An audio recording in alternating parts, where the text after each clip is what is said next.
ये कहानी शिक्षा और सामाजिक जागरूकता के उद्देश्य से लिखी गई है। इसका मकसद केवल समाज की सच्चाई को उजागर करना है और इससे सबक लेना है। सुनीता के दिन आम घरों की औरतों के जैसे नहीं थे। उसके अंदर हमेशा एक अनजाना डर रहता था। वो जानती थी कि उसका पति किसी भी वक्त घर की शांत हवा को भयंकर कलेश में बदल सकता है। उसका पति मनोज कभी कभी खामोश रहता, लेकिन ज्यादातर सख्त रवैये के साथ बात करता। वो एक मजदूर था और कभी कभार इधर उधर के कुछ छोटे मोटे काम कर लिया करता था, लेकिन उसका व्यवहार इतना सख्त था जैसे कि कहीं का तानाशाह हो। एक शाम सुनीता चूल्हा जला रही थी और बेटी कोने में अपने खिलौने से खेल रही थी। दरवाजे की आहट हुई तो उसके दिल की धड़कन तेज हो गई। मनोज घर आया, बड़े ही रौब के साथ चारपाई पर बैठा। उसका अंदाज बिल्कुल ऐसा था जैसे कि वो सुनीता और उसकी बेटी के लिए 2 वक्त की रोटी देकर बहुत बड़ा एहसान कर रहा हो। खाना तैयार है? मनोज ने तेज आवाज में पूछा। सुनीता ने नरमी से हड़बड़ाकर कहा, जी, बस तैयार है, अभी निकालती हूँ। मनोज ने बेटी की तरफ देखा, जो मासूमियत से गुड़िया को झुला रही थी। ये बस दिन रात खेलती ही रहती है, पढ़ाई का भी कुछ वक्त है या नहीं? सुनीता ने आराम से कहा, मैं इसे खुद पढ़ाती हूँ, स्कूल का काम भी करवाती हूँ। मनोज ने अपने माथे पर बल डालते हुए कहा, ध्यान रखो, मुझे जरा सी भी ढिलाई बर्दाश्त नहीं है। ये जमाना अच्छा नहीं है, हर कदम पर नजर रखनी पड़ती है। सुनीता ने सर झुका लिया। उसने कभी पति के सामने बहस करने की कोशिश नहीं की थी। वो जानती थी कि अगर उसने एक भी शब्द ज्यादा बोला तो फिर शायद उसे मार भी खानी पड़ जाए और फिर घर का माहौल जहर से भरा हो जाएगा। उसकी बेटी रोशनी भागकर अपनी माँ की गोद में आकर बैठ गई। मनोज ने फिर से सख्त नजर बेटी पर डालकर कहा, देखो सुनीता, याद रखना, अगर इसे आज काबू में नहीं रखा तो कहीं ये हाथ से ना निकल जाए। जी, आप ठीक कह रहे हैं, सुनीता ने धीरे से कहा, जबकि वो दिल में सोचती रही कि शायद इतनी सख्ती वाकई रोशनी के लिए अच्छी है। रात का खाना खामोशी में गुजरा। मनोज ने कुछ निवाले खाए और फिर अखबार खोलकर बैठ गया। रोशनी ने मासूमियत से कहा, पापा, आप मेरे साथ खेलेंगे? मनोज ने अखबार से नजर हटाते हुए जवाब दिया, मेरे पास बेकार की चीजों के लिए वक्त नहीं है। जाओ, पढ़ो जाकर। खेलने के लिए तुम्हारी माँ तो है तुम्हारे पास। रोशनी के चेहरे पर मासूम सा दुख उभर आया, लेकिन वो खामोश हो गई। सुनीता ने रोशनी के बालों पर हाथ फेरकर दिल ही दिल में प्रार्थना की कि हे भगवान, मेरी बेटी की किस्मत अच्छी करना। घर के हालात साधारण लेकिन सीमित थे। मनोज छोटा मोटा काम करके गुजारा करता। कभी कभी सैलरी कम पड़ जाती तो सुनीता को अपने जेवर गिरवी रखना पड़ जाते, या फिर वो अपनी ज़रूरतें कम कर लेती, लेकिन शिकायत नहीं करती थी। वो जानती थी कि मनोज का मिजाज बर्दाश्त करने वाला नहीं है। एक दिन मोहल्ले की औरतें दरवाजे पर आईं। वो चाहती थीं कि सुनीता उनके साथ बैठकर कुछ वक्त गुजारे, लेकिन मनोज ने सख्ती से मना कर रखा था। औरत को घर के काम के सिवा किसी चीज़ की ज़रूरत नहीं होती। बेकार की बातों में वक्त बर्बाद ना करो, वो अक्सर कहता। सुनीता ने मुस्कुराते हुए औरतों को टाल दिया, लेकिन अंदर से दिल में इच्छा रह गई कि कभी वो भी अपनी पड़ोस की औरतों के साथ बैठ सके। शाम को मनोज घर लौटा तो उसका मूड बहुत खराब था। घर इतना बिखरा क्यों है? उसने दरवाजे से ऊंची आवाज में कहा। सुनीता घबराकर आगे बढ़ी। जी, अभी बस सफाई कर ही रही थी। रोशनी खेलते खेलते चीजें बिखेर देती है। मैंने कहा था ना कि इसे काबू में रखा करो। अगर अभी से इसे नहीं संभाला तो आगे जाकर ये हाथ से निकल जाएगी। सुनीता खामोशी से सुनती रही। रोशनी कोने में सहमी खड़ी थी। उसके दिल में भी खौफ बैठता जा रहा था। रात को जब सब सो गए तो सुनीता जागती रही, चुपके से रोशनी के बाल सहलाती रही, दिल ही दिल में सोचती कि ये बच्ची एकमात्र उसकी उम्मीद है। भगवान ने 2 और बच्चे दिए थे, लेकिन वे जिंदा नहीं रह सके। अब यही एक बेटी उसकी जिंदगी का सहारा है। मनोज के सख्त रवैये ने घर का माहौल ऐसा बना दिया था कि बच्ची की मासूम इच्छाएं भी कैद में बदल गई थीं। सुनीता ने अपने दिल को काबू में रखते हुए अपने पति के हिसाब से ही चलना शुरू कर दिया था। रोशनी छोटी सी थी। मोहल्ले के दूसरे बच्चों की हंसी और खेल सुनती तो खिड़की के पीछे से झांक कर देखती, लेकिन दरवाजे से बाहर निकलने की इजाजत नहीं थी। एक दिन शाम का वक्त था। सूरज ढल रहा था और गली के बच्चे खेलने में व्यस्त थे। रोशनी खिड़की के पास खड़ी बार बार मुस्कुराने लगी। मम्मी, मैं भी खेलने जाऊं? सिर्फ थोड़ी देर के लिए, सुनीता ने धीरे से कहा। बेटी, तुम जानती हो ना कि पापा ने क्या कहा है, हमें उनकी बात माननी चाहिए। रोशनी का चेहरा बुझ गया। उसने जिद नहीं की, लेकिन आंखों में इच्छा साफ दिख रही थी। कुछ दिन बाद मनोज घर से बाहर गया। वो अक्सर दोपहर के वक्त घर पर नहीं होता था। रोशनी ने मौका देखा और अपनी मम्मी से कहा, मम्मी प्लीज, मैं एक बार गली में जाकर खेल लूं। सब बच्चे मुझे बुलाते हैं। मैं वादा करती हूँ कि जल्दी वापस आ जाऊंगी। सुनीता ने इधर उधर देखा। गली सुरक्षित लग रही थी। सब जान पहचान के लोग थे। दिल में अजीब सा डर उठ रहा था, लेकिन फिर बेटी की खुशी के लिए हाँ कर दी। ठीक है, लेकिन सिर्फ आधे घंटे के लिए। जैसे ही मैं बुलाऊंगी तुम तुरंत वापस आ जाना। रोशनी खुशी से दरवाजे की तरफ दौड़ी। गली में जाते ही दूसरे बच्चे उसे देखकर खुश हो गए। अरे, तुम भी आ गई, एक लड़की ने कहा। वे सब मिलकर लुक्का छिपी खेलने लगे। रोशनी के चेहरे पर वो पहली बार खुलकर मुस्कुराहट आई, जो एक लंबे अरसे से दब चुकी थी। सुनीता किचन से बार बार झांक कर देख रही थी। दिल सुकून में था कि रोशनी खुश है, लेकिन साथ ही डर लग रहा था कि कहीं मनोज अचानक घर ना आ जाए। जैसे ही कुछ वक्त गुजरा तो सुनीता ने तुरंत आवाज दी, रोशनी वापस आ जाओ बेटा। रोशनी ने मुंह बनाया, लेकिन माँ की सख्त आवाज सुनकर वो तुरंत लौट आई। अंदर आते ही सुनीता ने दरवाज़ा बंद कर लिया। रोशनी ने शरारत से कहा, मम्मी पापा को आप मत बताना। सुनीता ने मुस्कुराते हुए सिर हिलाया। अगर वादा करोगी कि तुम अब जिद नहीं करोगी। अगले दिन फिर से वही सब हुआ। बच्चे गली में खेल रहे थे और रोशनी खिड़की के पीछे खड़ी थी। बाहर से एक लड़की ने पुकारा, अरे रोशनी, हमारे साथ खेलो, कल जितना ही मजा आएगा। रोशनी के होठ हिलने ही वाले थे कि सुनीता ने तुरंत कहा, चुप हो जाओ, अगर किसी ने भी तुम्हारी आवाज़ सुन ली तो। रोशनी तो दुबक कर बैठ गई। मासूम आंखों में सवाल दिख रहे थे जो वो अपनी माँ से पूछ नहीं सकती थी। एक दिन स्कूल की बात भी आई।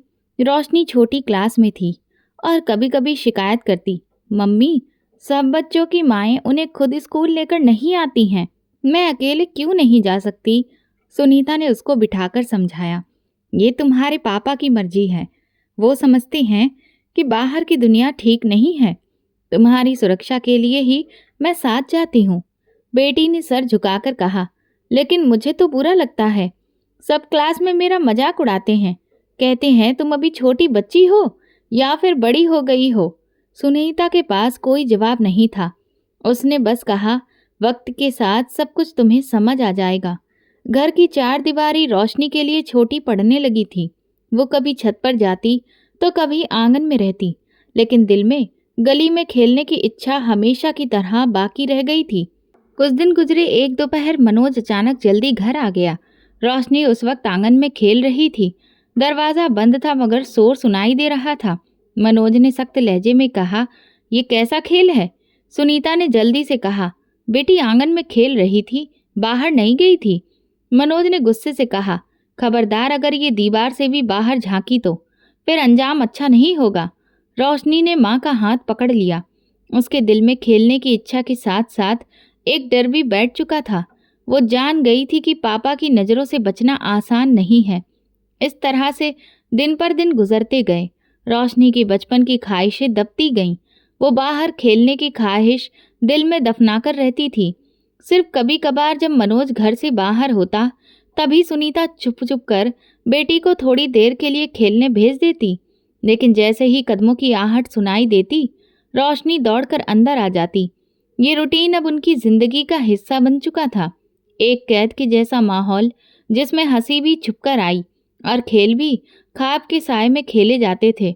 बेटी के दिन धीरे धीरे बदलने लगे थे। वो अब बड़ी क्लास में जाने लगी थी। स्कूल का बैग उसके कंधे पर भारी दिखने लगा था, लेकिन सुनीता ने उसे कभी अकेले रास्ते पर कदम नहीं रखने दिया। हर सुबह उसके साथ जाती और शाम को स्कूल के गेट पर उसका इंतजार करती। रोशनी के चेहरे पर कभी कभी सवाल आते कि मम्मी और बच्चों के साथ उनकी मम्मियाँ नहीं आती। मैं अकेली ही ऐसी क्यों हूँ? लेकिन जुबान पर ताला पड़ा था। एक दिन स्कूल से वापसी पर रोशनी ने हिम्मत करके पूछा, मम्मी, सबकी माएँ तो घर पर रहती हैं, उनके बच्चे अकेले आते जाते हैं, आप मेरे साथ ही क्यों आती हैं? सुनीता ने उसके माथे पर हाथ रखा और धीरे से कहा, ये पापा की हिदायत है और वो हमेशा चाहते हैं कि तुम सुरक्षित रहो। ये दुनिया अच्छी नहीं है बेटा, तुम्हें नहीं पता। रोशनी ने चुप्पी साध ली। रास्ते में दूसरे बच्चे हंसते खेलते घर जाते। वो उनकी तरफ देखती लेकिन अपनी माँ के साथ चुपचाप चलती रहती। मोहल्ले की औरतें अक्सर देखकर कहती, बहन, बच्ची अब बड़ी हो रही है, उसे कुछ आज़ादी भी दो, वो भी तो अपनी सहेलियों के साथ वक्त गुजारे। सुनीता बस इतना कहती, आप लोग नहीं जानते, मेरे पति ने कहा है। रोशनी की जिंदगी घर और स्कूल के बीच में ही सिमट कर रह गई थी। स्कूल में वो पढ़ने में काफ़ी अच्छी थी, उसके टीचर भी उसकी तारीफ करते, लेकिन कभी भी किसी खेल या कंपटीशन में वो शामिल नहीं हो सकी। एक दिन स्कूल में गेम्स का कंपटीशन हुआ। सब बच्चे तैयारी में व्यस्त थे। रोशनी ने हिचकिचाते हुए सुनीता से कहा, मम्मी, कल रेस है, मुझे भी दौड़ में हिस्सा लेना है। सुनीता ने चौंक कर कहा, बेटा, ऐसे कंपटीशन में शामिल होना कोई ज़रूरी नहीं है, तुम अपनी पढ़ाई पर ध्यान दो। लेकिन सब लोग शामिल हो रहे हैं, टीचर ने कहा है कि ये भी तो पढ़ाई का हिस्सा है, रोशनी ने धीमे से कहा। सुनीता ने सोचा, घर आने के बाद जब उसने मनोज से इस बारे में बात की तो उसने गंभीरता से कहा, मैंने तुम्हें कहा था ना कि फिजूल की हरकतें नहीं करनी। स्कूल सिर्फ पढ़ने के लिए है, खेलने के लिए नहीं है। अगर ऐसे कंपटीशन में किसी ने भी उसका नाम डाला तो मैं स्कूल में जाकर खुद बात करूंगा। अगले दिन रोशनी स्कूल गई तो उसका नाम लिस्ट से काट दिया गया। क्लास की लड़कियां हैरान रह गईं, लेकिन रोशनी खामोशी से अपनी जगह पर बैठ गई। दिल में एक धड़कन रह गई कि शायद कभी उसे भी मौका मिलेगा। कुछ दिन बाद स्कूल में एनुअल फंक्शन के बारे में बताया गया। रोशनी ने ड्रामे में हिस्सा लिया। जब वो स्टेज पर आई तो सबने तालियां बजाईं। सुनीता ने पर्दे के पीछे से देखा तो आंखें भीग गईं, लेकिन वापसी पर रोशनी ने माँ से कहा, मम्मी, पापा को मत बताना, वो नाराज हो जाएंगे। सुनीता के होठों पर बेबसी भरी मुस्कुराहट आ गई। हाँ ठीक है बेटा, ये बात हमारे बीच ही रहेगी।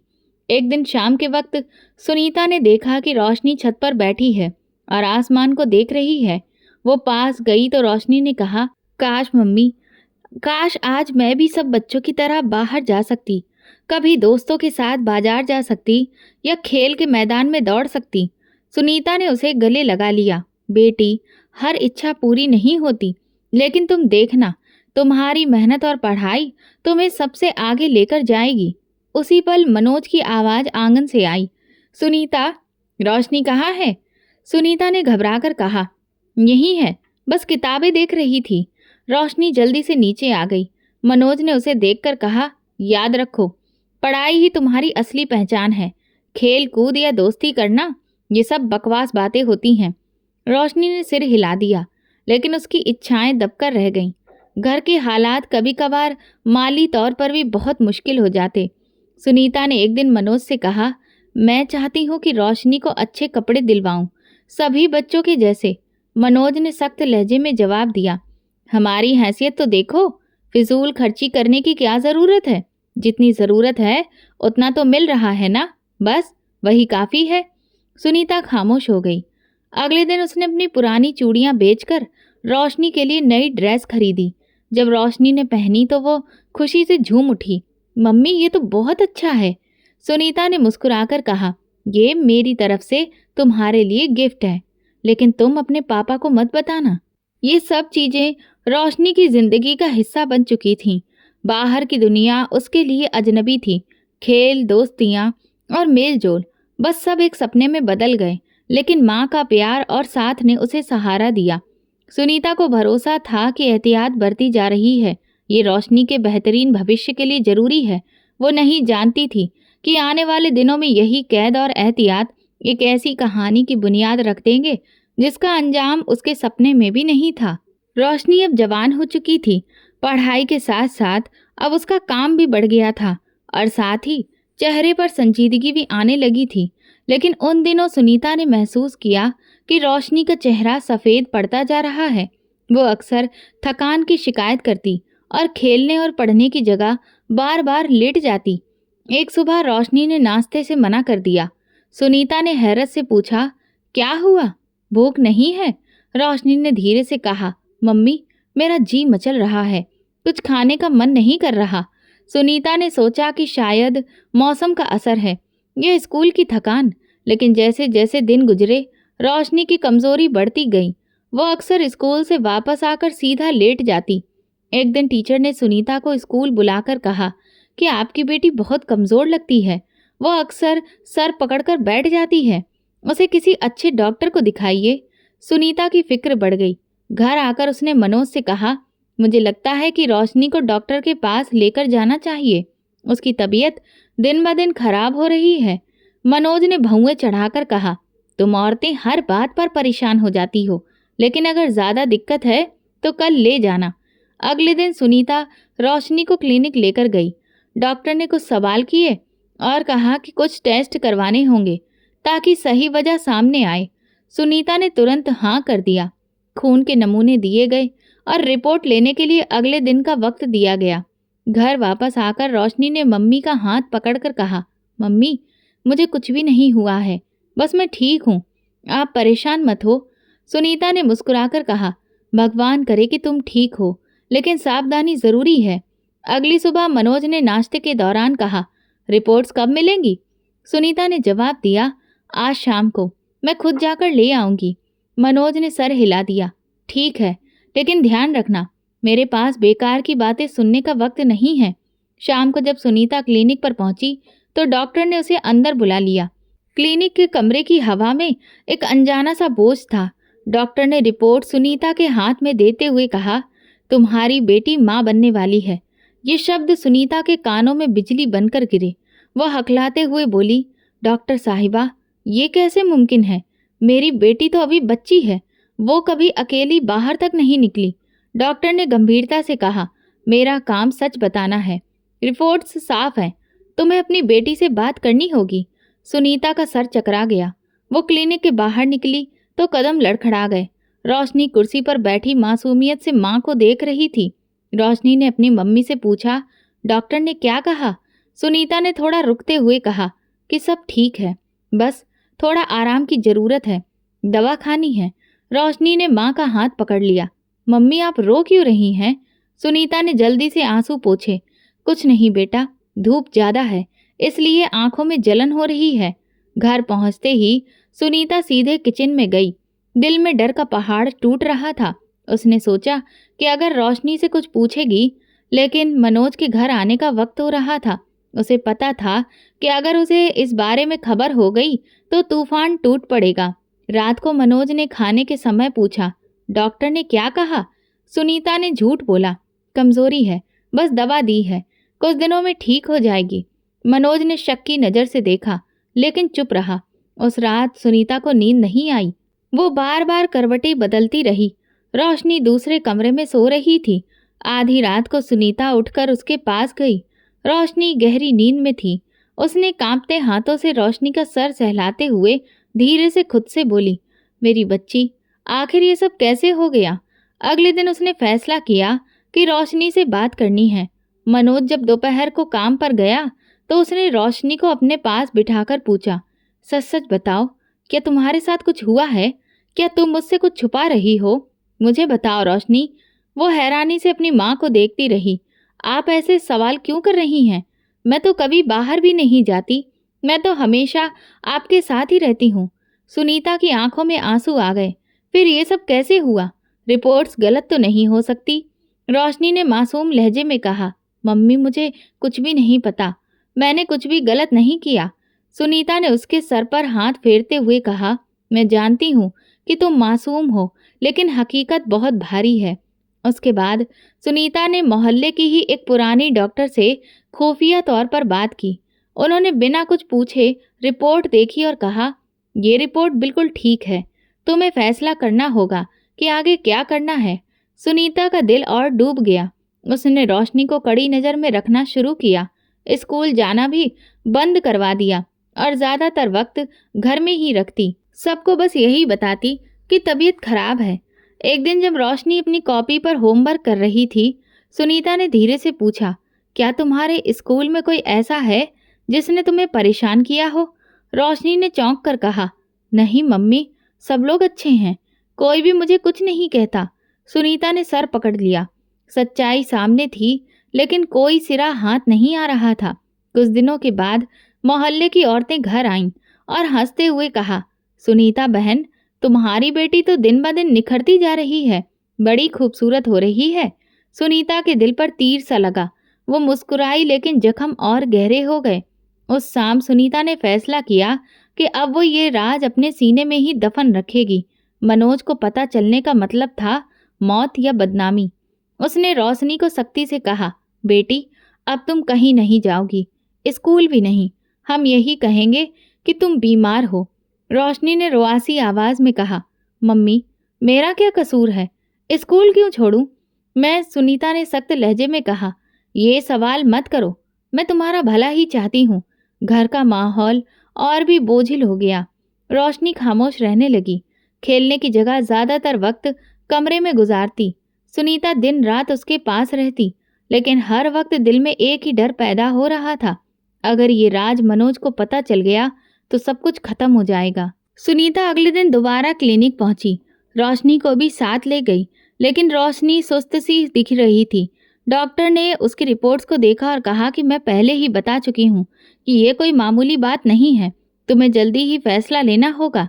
सुनीता ने हाथ जोड़कर कहा, डॉक्टर साहिबा, मैं आपकी मिन्नतें करती हूँ, आप मेरी बेटी की जान बचा लीजिए, कोई और रास्ता नहीं है। डॉक्टर ने सख्त लहजे में कहा, अबॉर्शन आसान नहीं है और तुम्हारी बेटी बहुत कम उम्र है, खतरा ज्यादा है, लेकिन अगर तुम कहती हो तो मैं कर दूंगी। सुनीता ने रोते हुए कहा, मैं तैयार हूँ, आप पैसे भी ले लीजिए, बस इस राज को छुपा लीजिए। रोशनी खामोश बैठी रही, ना हाँ किया ना किया, बस नीचे देखती रही। सुनीता ने उसका हाथ पकड़कर कहा, रोशनी, मैं तुम्हारे लिए सब कुछ कर रही हूँ, तुम परेशान मत हो। अबॉर्शन करवा दिया गया। रोशनी का चेहरा सफेद पड़ गया, शरीर और भी ज्यादा कमजोर हो गया। क्लिनिक से निकलते वक्त डॉक्टर ने सुनीता को सख्ती से कहा, ध्यान रखना, अभी ऐसा दोबारा कभी नहीं होना चाहिए। और हाँ, ये राज तुम्हारे सीने में ही रहे, अगर किसी को पता चल गया तो ये पुलिस केस भी बन सकता है। घर वापस आकर सुनीता के पैर कांप रहे थे। उसने रोशनी से पूछा, बेटा सच बताओ, ये सब किसने किया? तुम्हारा कोई कसूर नहीं है, लेकिन किसी ने अगर जुल्म किया है तो मुझे बताओ। रोशनी ने होंठ काट कर कहा, मम्मी, मुझे कुछ भी नहीं पता, मैं कुछ नहीं बता सकती। सुनीता के दिल में आग जलने लगी। तुम क्यों नहीं बताती हो? मैं तुम्हारे साथ हूँ, तुम घबराओ नहीं, जिसने ये सब किया है उसे मैं सजा दूंगी। रोशनी चुप रही। उसकी आंखों से आंसू बहने लगे, लेकिन उसके पास कोई जवाब नहीं था। घर पहुंचकर सुनीता ने मनोज को बहाना बनाकर कहा, डॉक्टर ने कहा है कमजोरी है, कुछ दिन आराम की जरूरत है।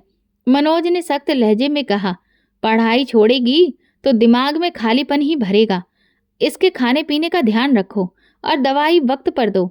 मुझे बार बार फालतू में डॉक्टर के क्लिनिक के चक्कर नहीं लगवाने हैं। सुनीता ने सर हिला दिया और रोशनी को कमरे में लिटाकर साथ में बैठ गई। रोशनी की हालत देखकर दिल कट रहा था, लेकिन जुबान पर खामोशी छाई थी। कुछ दिन के बाद स्कूल से एक चिट्ठी आई। उसमें लिखा हुआ था, आपकी बेटी लगातार एब्सेंट है, कृपा करके सही सही जानकारी दें। सुनीता ने उस लेटर को मनोज से छुपा लिया और सोच लिया कि अब स्कूल पूरी तरह से बंद करना ही पड़ेगा। उसने रोशनी से कहा, अब तुम स्कूल नहीं जाओगी, तुम्हारी सेहत ज़्यादा जरूरी है। रोशनी ने रोते हुए कहा, मम्मी, मेरा दिल करता है कि मैं पढ़ूं, सबसे पीछे रह जाऊंगी मैं। सुनीता ने धीरे से कहा, देखो कुछ वक्त बाद देखेंगे, अभी के लिए यही ठीक है। मोहल्ले में औरतें जब पूछती रोशनी अब क्यों नहीं दिखती, तो सुनीता कह देती उसकी तबीयत बहुत खराब है, आराम कर रही है। एक दिन मनोज ने अचानक कहा, मैं कल रोशनी को खुद डॉक्टर के पास लेकर जाऊंगा, देखूंगा कि क्या दिक्कत है। रोशनी के दिल में हलचल मच गई। उसने जल्दी से कहा, नहीं, आपको ज़रूरत नहीं है, मैं कल उसे खुद लेकर जाऊंगी। ये सब औरतों वाले मामले हैं, इसलिए बेहतर है कि आप ना जाएं। मनोज ने टेढ़ी नज़र से देखा, लेकिन फिर चुप हो गया।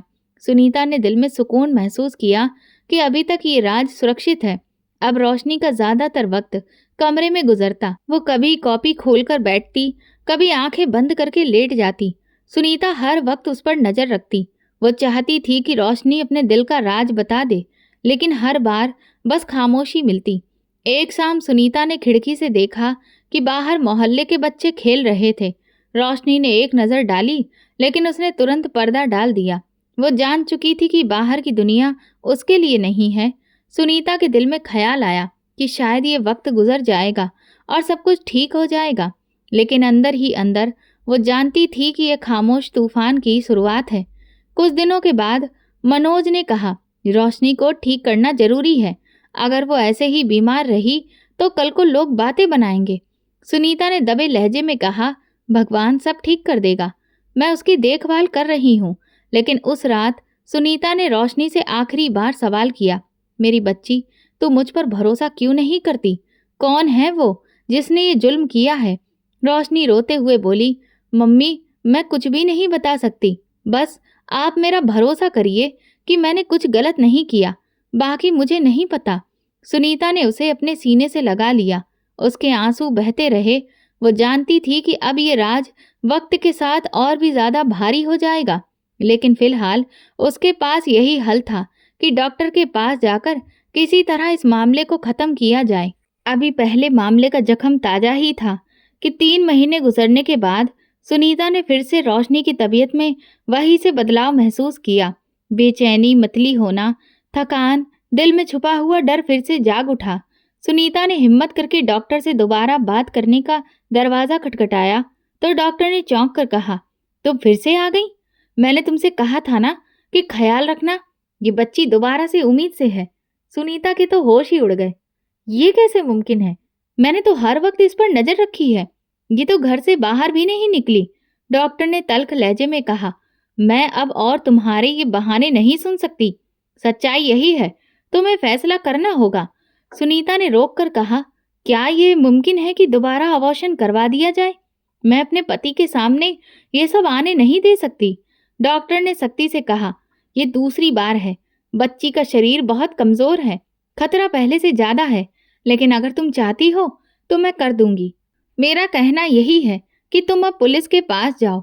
सुनीता रोते हुए कहने लगी, मैं ऐसा नहीं कर सकती।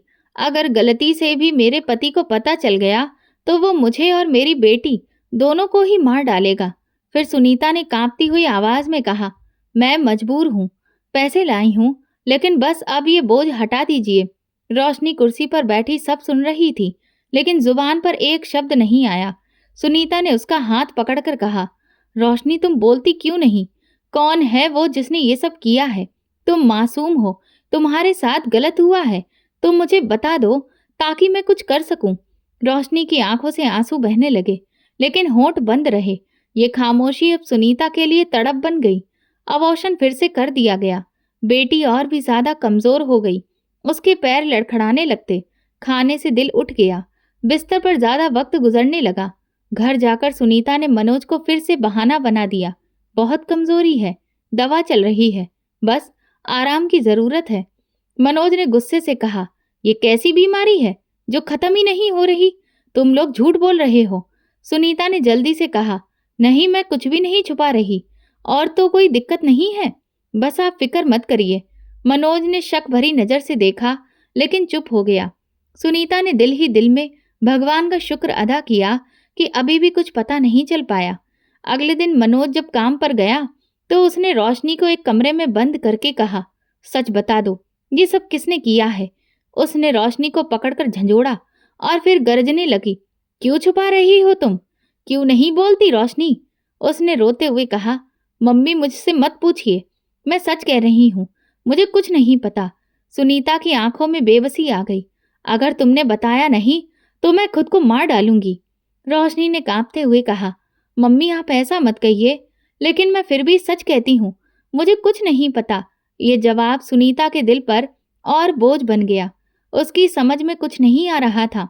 वो कभी रोशनी के गले लगाती तो कभी उस पर चिल्लाती, लेकिन हर बार नतीजा खामोशी में निकलता। मोहल्ले की औरतें अब सवाल करने लगी थीं, क्या हो गया है तुम्हारी बेटी को? वो दिन ब दिन इतनी कमजोर क्यों हो रही है? सुनीता टाल देती, खून की कमी है, दवाइयाँ ली जा रही हैं। रोशनी का स्कूल पूरी तरह से छुड़वा दिया गया था। प्रिंसिपल ने लेटर भेजा, आपकी बेटी की पढ़ाई बर्बाद हो रही है, कम से कम कुछ वक्त के लिए ध्यान तो दीजिए। लेकिन सुनीता ने उस लेटर को फाड़कर फेंक दिया। उसे अच्छे से पता था कि जो वजह है वो कभी किसी को नहीं बता सकती। रोशनी अब ज्यादातर कमरे में ही लेटी रहती, कभी कभी किताबें खोल लेती, लेकिन उसकी आंखें कुछ पलों में ही बंद हो जाती। सुनीता हर वक्त उसके साथ रहती, खाने के लिए बुलाती, लेकिन रोशनी मना कर देती। एक दिन शाम को जब मनोज घर आया तो वो रोशनी के कमरे में गया। उसने घबराकर अपना चेहरा दूसरी तरफ कर लिया। मनोज ने पूछा कि स्कूल क्यों नहीं जा रही है, हर वक्त बीमार क्यों रहती है। सुनीता ने जल्दी से कहा, डॉक्टर ने आराम करने के लिए कहा है, अगर जबरदस्ती की तो हालात और खराब हो जाएंगे। मनोज ने सख्त लहजे में कहा, देखो मैं ज्यादा बर्दाश्त नहीं कर सकता, अगर एक हफ्ते में हालात ठीक नहीं हुए तो फिर मैं खुद देखूंगा। सुनीता के दिल की धड़कन तेज हो गई। वो जानती थी कि मनोज के खुद देखने का मतलब बहुत खौफनाक था। उस रात वो रोशनी के सिरहाने बैठी और उससे पूछा, रोशनी अगर तुमने मुझे सच नहीं बताया तो हम दोनों की जिंदगी बर्बाद हो जाएगी।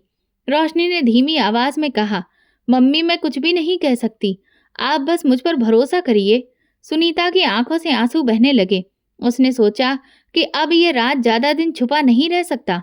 दूसरी बार अबॉर्शन के बाद भी अगर सच्चाई सामने नहीं आई तो फिर इस सदमे का सामना कौन करेगा। लेकिन फिलहाल वो बस रोशनी को सुला सकती थी और भगवान से प्रार्थना कर सकती थी कि कोई तो दिन ऐसा आए जब ये बोझ हल्का हो जाए। मगर दिल में एक अनजाना सा डर बैठ गया था कि अगली आंधी अब ज्यादा दूर नहीं है। एक दिन स्कूल की प्रिंसिपल खुद घर आ गई। उन्होंने सुनीता से कहा, हमने सुना है कि रोशनी की तबीयत बहुत खराब है, लेकिन देखिए पढ़ाई भी जरूरी है, कम से कम उसे होमवर्क घर पर ही करवाइए। सुनीता ने नरमी से कहा, जी, लेकिन फिलहाल उसकी हालत ऐसी नहीं है कि वो पढ़ सके। प्रिंसिपल ने अफसोस से सिर हिलाया और वापस चली गई। दूसरी बार का जख्म अभी ताजा ही था कि बस सिर्फ 6 महीने बीतने के बाद सुनीता ने फिर से वही निशानियां रोशनी में देखी। रोशनी का रंग सफेद पड़ने लगा, उल्टियां बार बार होने लगी। सुनीता ने पहले तो खुद को तसल्ली दी कि शायद ये दवा के असर की वजह से है, लेकिन दिल में फिर से वही डर उठा। आखिरकार वो रोशनी को लेकर फिर से क्लिनिक पहुंची। डॉक्टर ने रिपोर्ट देखते ही माथा पकड़ लिया। सुनीता, तुम्हारे साथ क्या दिक्कत है? ये बच्ची तीसरी बार उम्मीद से है। सुनीता का तो दिमाग ही सुन्न पड़ गया। नहीं, ये मुमकिन नहीं है। मैंने हर पल इस पर नजर रखी है, ये तो कहीं बाहर भी नहीं जाती है। डॉक्टर ने कठोर लहजे में कहा, मैं सच्चाई को बदल नहीं सकती, लेकिन अब की बार खतरा बहुत ज्यादा है। अगर तीसरी बार अबॉर्शन किया गया तो ये बच्ची मर सकती है। इसका शरीर पहले ही बहुत कमजोर है। सुनीता की आंखों से आंसू बहने लगे। डॉक्टर साहिबा, मेरे पास कोई और रास्ता नहीं है। अगर मेरे पति को पता चल गया तो वो मेरी बेटी को जिंदा नहीं छोड़ेगा। आप बस रहम कीजिए। डॉक्टर ने गुस्से से कहा, तुम्हारी जिद इस मासूम की जान ले सकती है, तुम्हें सोचना होगा। सुनीता ने कांपते हुए कहा, मैं मजबूर हूँ, ऑपरेशन कर दीजिए। मैं अपनी बेटी की लाश तो बर्दाश्त कर लूंगी, लेकिन उसकी बदनामी नहीं। रोशनी कुर्सी पर बैठी सब सुन रही थी। उसके होंठ कांप रहे थे, लेकिन जुबान फिर भी बंद थी। सुनीता ने उसका हाथ पकड़कर कहा, रोशनी, तुम क्यों चुप हो? आखिर ये सब कौन कर रहा है? रोशनी की आंखों से आंसू बहे, लेकिन वो कुछ नहीं बोली, सिर्फ सिर झुकाकर बैठ गई। डॉक्टर ने सुनीता की जिद के आगे हार मान ली। ठीक है, लेकिन पहले एक कागज पर तुम्हें दस्तखत करने होंगे कि अगर तुम्हारी बेटी की जान गई तो जिम्मेदार तुम खुद होगी। सुनीता ने कांपते हाथों से दस्तखत कर दिए। दिल में एक ही ख्याल था कि ये राज मनोज तक नहीं पहुंचना चाहिए। क्लिनिक का वो दिन सुनीता की जिंदगी का सबसे काला दिन बन चुका था। डॉक्टर ने पहले ही कह दिया था कि अब की बार खतरा बहुत ज्यादा है, लेकिन सुनीता के सामने और कोई रास्ता नहीं था। मनोज को खबर मिलती तो अंजाम बर्दाश्त नहीं हो पाता। डॉक्टर ने ऑपरेशन थिएटर के अंदर जाने से पहले एक बार फिर सुनीता से कहा, देखो, मैं फिर से कह रही हूँ, अगर बच्ची की जान गई तो जिम्मेदार मैं नहीं होंगी। तुम्हारे दस्तखत पहले ही लिए जा चुके हैं। सुनीता ने थकी हुई आवाज में कहा, मैं सब जानती हूँ, लेकिन मेरे पास और कोई रास्ता नहीं है। रोशनी को ऑपरेशन थिएटर में ले जाया गया। जाते वक्त उसने सुनीता का हाथ पकड़ा। सुनीता ने कांपती आवाज में कहा, रोशनी, मैं तुम्हारे साथ हूँ, हिम्मत रखो। रोशनी ने मासूम नजर से अपनी माँ को देखा। उसकी आंखों में बहुत सारी कहानियां थीं, लेकिन होंठ फिर भी बंद रहे। वो कुछ बोले बिना अंदर चली गई। ऑपरेशन थिएटर का दरवाजा बंद होते ही सुनीता बाहर बेंच पर बैठ गई। उसके कान हर आहट पर खड़े हो जाते। कभी वो भगवान से प्रार्थना करती तो कभी तेज डर उठने लगता। वक्त काटना मुश्किल हो गया था। लम्हे जैसे घंटों में बदल गए। सुनीता बाहर कुर्सी पर बैठी कांप रही थी। हर पल उसे ऐसा लगता जैसे दरवाजा खुलेगा और अंदर से बुरी खबर आएगी। अचानक तभी ऑपरेशन थिएटर का दरवाजा खुला। डॉक्टर और नर्स तेजी से बाहर आईं। उनके चेहरों पर अफसोस था। सुनीता भागकर आगे बढ़ी। क्या हुआ? मेरी बेटी ठीक है ना? डॉक्टर ने गहरी सांस ली और आंखें झुका ली। हमने बहुत कोशिश की, लेकिन उसका शरीर और ज्यादा बर्दाश्त नहीं कर सका। आपकी बेटी नहीं रही। सुनीता के पैरों तले जमीन निकल गई। उसकी चिल्लाहट हवा में गूंज गई। नहीं, ये मुमकिन नहीं है। मेरी बेटी मुझे छोड़कर नहीं जा सकती। नर्सों ने उसे संभालने की कोशिश की, लेकिन सुनीता पागलों की तरह रोने लगी। डॉक्टर, आप झूठ बोल रही हैं।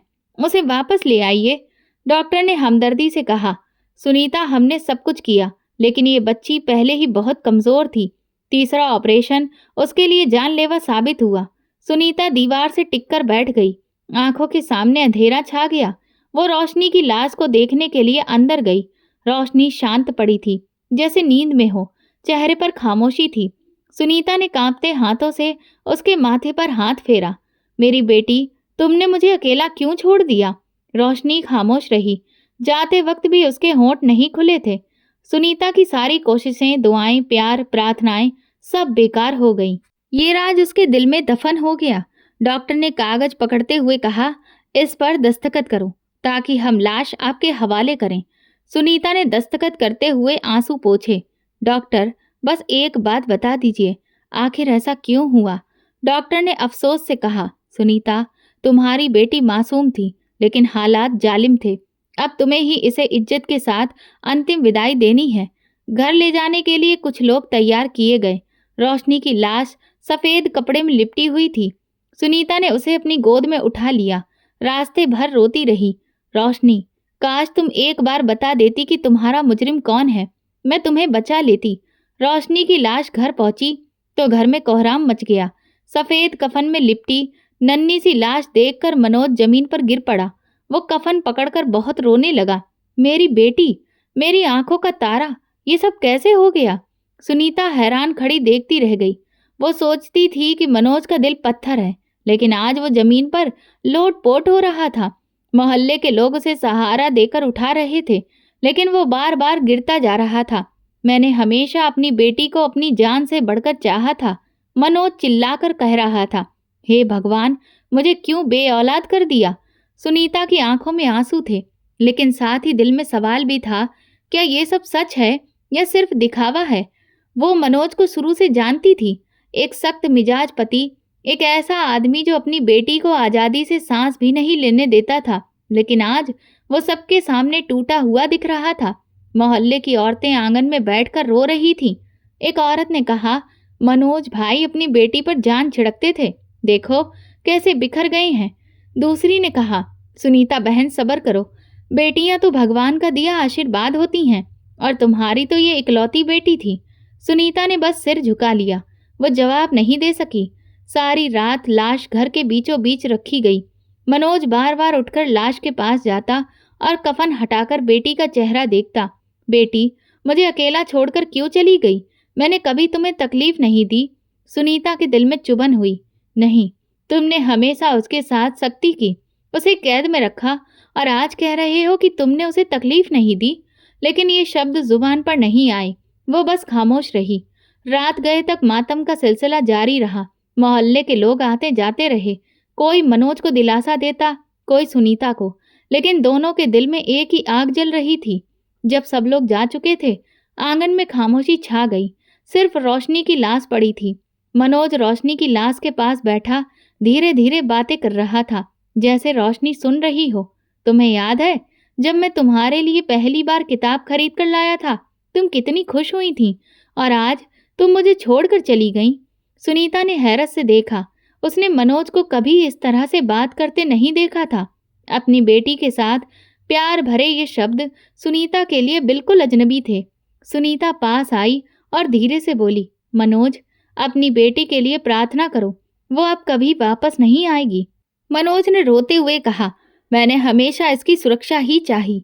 मैंने कभी इसका बुरा नहीं सोचा, लेकिन किस्मत ने हम दोनों को उजाड़ दिया। सुनीता ने दिल में सोचा, अगर तुम सच में उसकी सुरक्षा चाहते तो शायद आज अंजाम कुछ और होता, लेकिन वो ये बात बोल ना पाई। अगले दिन अंतिम विदाई की तैयारी हुई। घर के आंगन में उसकी अर्थी रखी गई और मोहल्ले वाले दुख जताने लगे। ऐसे में तभी दरवाजे पर जोर से दस्तक हुई। अचानक से पुलिस की वर्दी पहने हुए बहुत सारे लोग अंदर दाखिल हुए। सबके चेहरों पर हैरानी छा गई।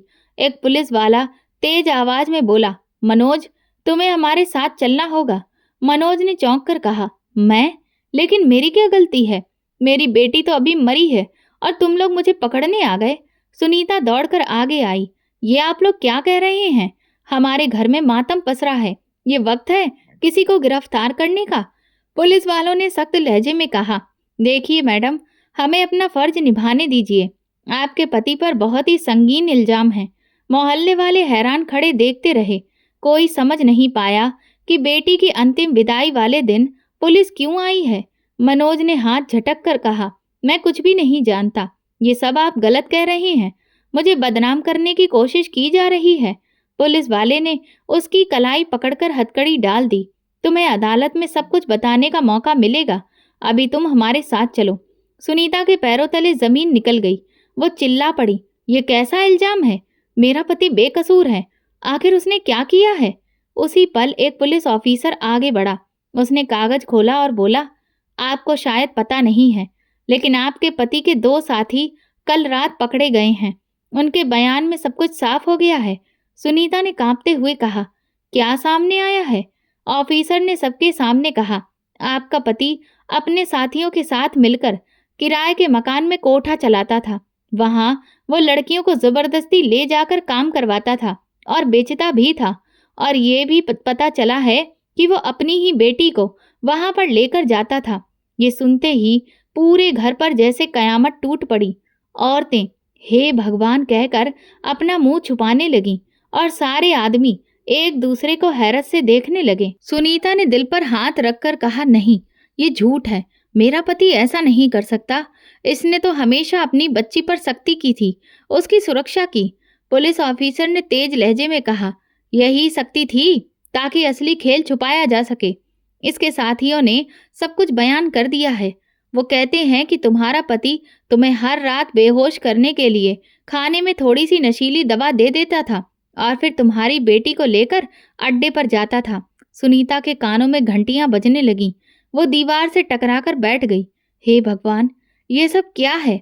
क्या मेरी बेटी की खामोशी की वजह यही थी? मनोज ने रोते हुए कहा, सुनीता, मेरी बात तो सुनो। ये सब झूठ है। मैंने कभी ऐसा नहीं किया।